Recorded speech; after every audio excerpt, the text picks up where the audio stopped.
Technically, of course, he was not alone. Lucius Clark's shop was filled with dolls. Lady dolls and baby dolls, dolls with eyes that opened and closed, and dolls with painted-on eyes, dolls dressed as queens, and dolls wearing sailor suits. Edward had never cared for dolls. He found them annoying and self-centered, twittery and vain.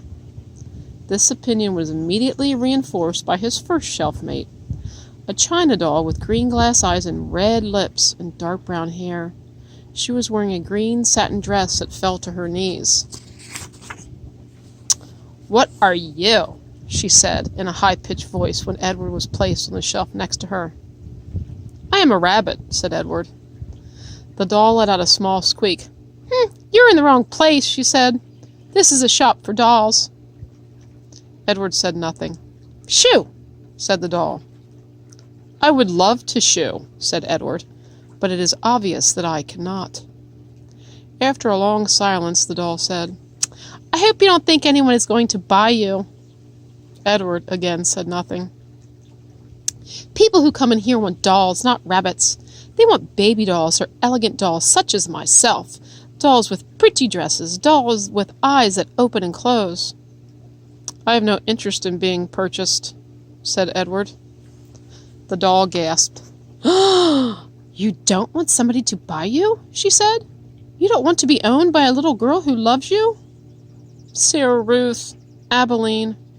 Their names went through Edward's head like the notes of a sad, sweet song. "I have already been loved," said Edward. "I have been loved by a girl named Abilene. I have been loved by a fisherman and his wife, and a hobo and his dog. I have been loved by a boy who played the harmonica and by a girl who died." "Don't talk to me about love," he said. "I have known love." This impassioned speech shut up Edward's shelf-mate for a considerable amount of time. "Well," she said, "still, my point is that no one's going to buy you." They did not speak to each other again. The doll was sold 2 weeks later to a grandmother who was purchasing her for a child. "Yes," she said to Lucius Clark, "that one right there, with the lovely green dress. She is quite lovely."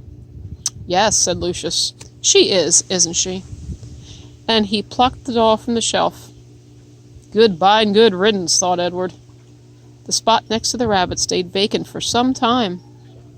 Day after day the door of the shop opened and closed, letting in early morning sun or late afternoon light, lifting the hearts of the dolls inside, all of them thinking when the door swung wide that this time, the person entering the shop would be the one who wanted them.